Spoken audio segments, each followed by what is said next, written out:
Hey, it's Juliet from WTI. Do you have a male dog that has a leaking member that drips all over your house? That was my issue. And so I got these Paw Legend diapers. As you can see, my dog Rue is wearing it right now in a relaxed state.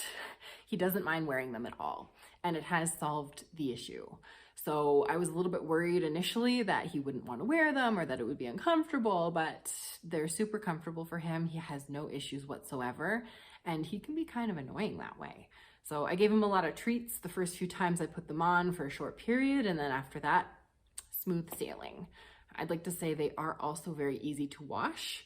I've never had any issues in that regard, and the Velcro is very strong. Now I got him a large size because I wanted him to have a little bit room to grow because he was super malnourished when we first got him, and the large has worked out really well. And also I could have gone with a medium, I think. So either way, it seems pretty flexible, the sizing. So these are really great diapers, come in cute colors. He's wearing the blue now. So if you're looking for a great diaper that's super absorbent, waterproof, washes well, stays on, get these, and that's my point of view.